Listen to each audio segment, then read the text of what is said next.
ইনফাককে আমার পেটকে যেমন কামার থেকে বিরত রেখেছি, এমনি ভাবে সমস্ত অঙ্গ প্রত্যঙ্গ থেকে যদি আমি আমার গুনাহ থেকে হেফাজত করতে পারি, তাহলেই হবে আপনার জন্য আমার জন্য হাকিকতের রোজা। আর হাকিকতের রোজা নবীজি বলেন, মান সামা ঈমানা ওয়া ইহসান, হাকিকতের শ্রম যারা পালন করে সমস্ত গুনাহ আল্লাহ তাআলা মাফ করে দেবেন। কিন্তু আমরা অধিকাংশ মানুষরা আপনার শরীয়তের রোজা রাখতে পারি, কিন্তু এই জবান দ্বারা ফাহিশা কথা বলা যাবে না, এই জবান দ্বারা কাউকে গালি দেওয়া যাবে না, এই জবান দ্বারা কারো মিথ্যাচার করা যাবে না, এই জবান দ্বারা কারো জীবন পরনিন্দা করা যাবে না। যদি করি তাহলে হাকিকতের রোজা আর হবে না।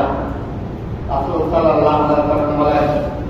যে ব্যক্তি মানলা নেতা কওলা তুলজি ওয়াল আমালা বিহি, যে ব্যক্তি রোজা রাখা অবস্থায় তার চিন্তা থেকে,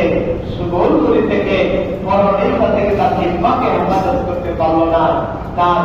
জবানকে হেফাজত করতে পারলো না, তার চোখকে হেফাজত করতে পারলো না, নিষিদ্ধ বিশ্ব থেকে এমন ব্যক্তির রোজা আল্লাহ রাব্বুল আলামিনের দরবারে কবুল হবে। নবীজি আবার বলেন, মান কাম মিন সিয়ামিন লাইসা লাহু, রাসূল বলেন, দুনিয়াতে এমন অনেক রোজাদার আছেন যে রোজাদাররা রোজার বিনিময়ে সারাদিন উপবাস